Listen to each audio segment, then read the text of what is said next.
सचिन जी, मैं आपके चैनल के माध्यम से बताना चाहता हूँ, तमाम इन गड्ढे को लेकर आज धामधामनी खेड़ा में मौजूद हैं और जिले के अंदर पिछले दर्जनों हादसे इन गड्ढों के कारण तमाम रोड पर हो चुके हैं। जैसे कि नुमड़ गौला रोड की बात करें तो दर्जनों हादसे हो चुके हैं, जिनमें दर्जनों मौतें भी हरियाणा में हो चुकी हैं। और जिला पलवल की अगर बात करें तो दर्जनों ही ऐसे रोड हैं जिनमें बहुत सारे गड्ढे हैं। आपके द्वारा बताया जाता है या तो गड्ढों में सड़क है या सड़क में गड्ढा है, ऐसा प्रतीत होता है।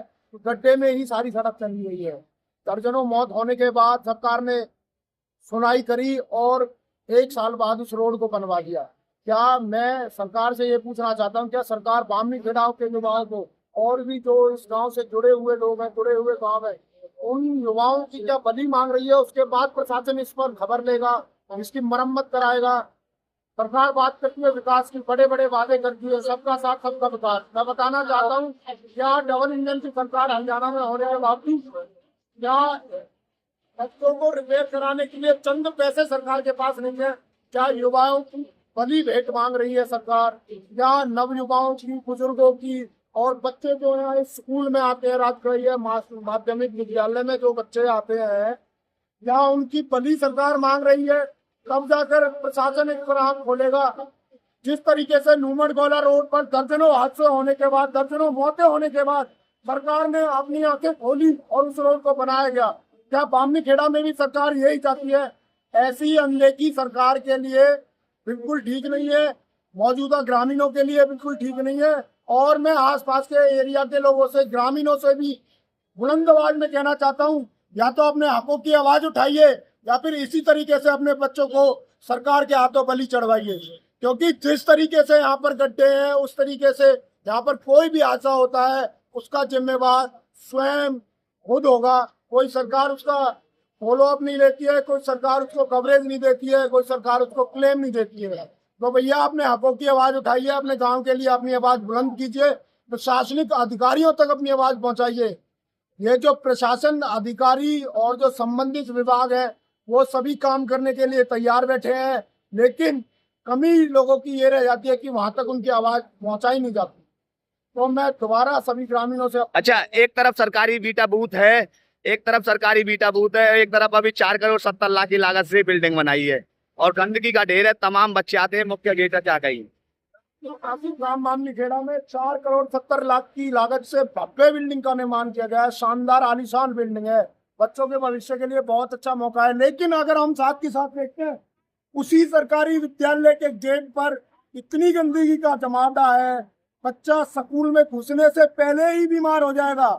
मुद्दे की बात है, बच्चा स्कूल में घुसने से तक ही कितनी कठिनाइयों का सामना करना पड़ रहा है।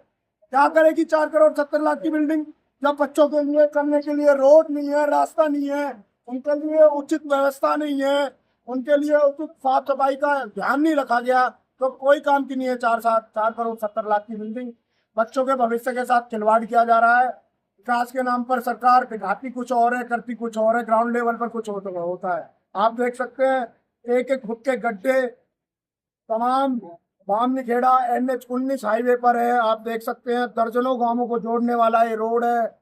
इस फ्लाईओवर की बात करें, 5 साल इस फ्लाईओवर को चालू है, हो चुके हैं, लेकिन इसकी लाइटें, स्ट्रीट लाइटों में करोड़ों रुपए खर्चा करने के बाद भी आज तक ये लाइटें सुचारू रूप से चालू नहीं है। मैं पूछता हूँ उन प्रशासनिक अधिकारियों से, मैं सवाल करता हूँ उन विभाग के अधिकारियों से, क्या ये लाइटें सिर्फ डमी दिखाने के लिए लगाई गई थी?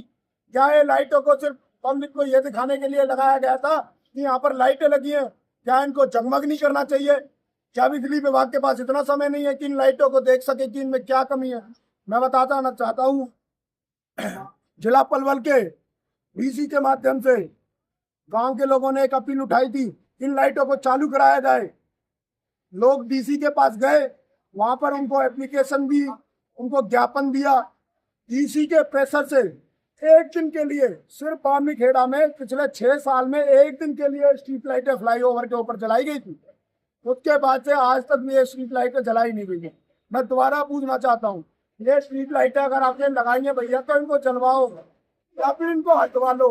जब लोगों को अंधेरे में ही रहना है तो सरकार के, लोगों के, जनता के पैसे का दुरुपयोग क्यों कर रहे हो? क्यों लगा रखी है लाइटें आपने? जब आपसे उचित व्यवस्था नहीं दी जा रही तो हटाओ इन लाइटों को।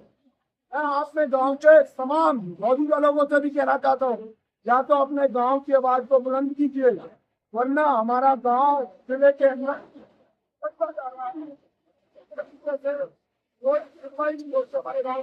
हमारे गांव की फिलहाल मौजूदा व्यवस्था है वो साफ सफाई के मामले में बिल्कुल जीरो है। मैं अगर 10 आउट ऑफ 10 हो, 0 आउट ऑफ 10 देना चाहूंगा अपने गांव की जो सफाई व्यवस्था है उसको लेकर के बात करें। जो सड़क की बात करते हैं, तमाम व्यवस्थाएं खराब है।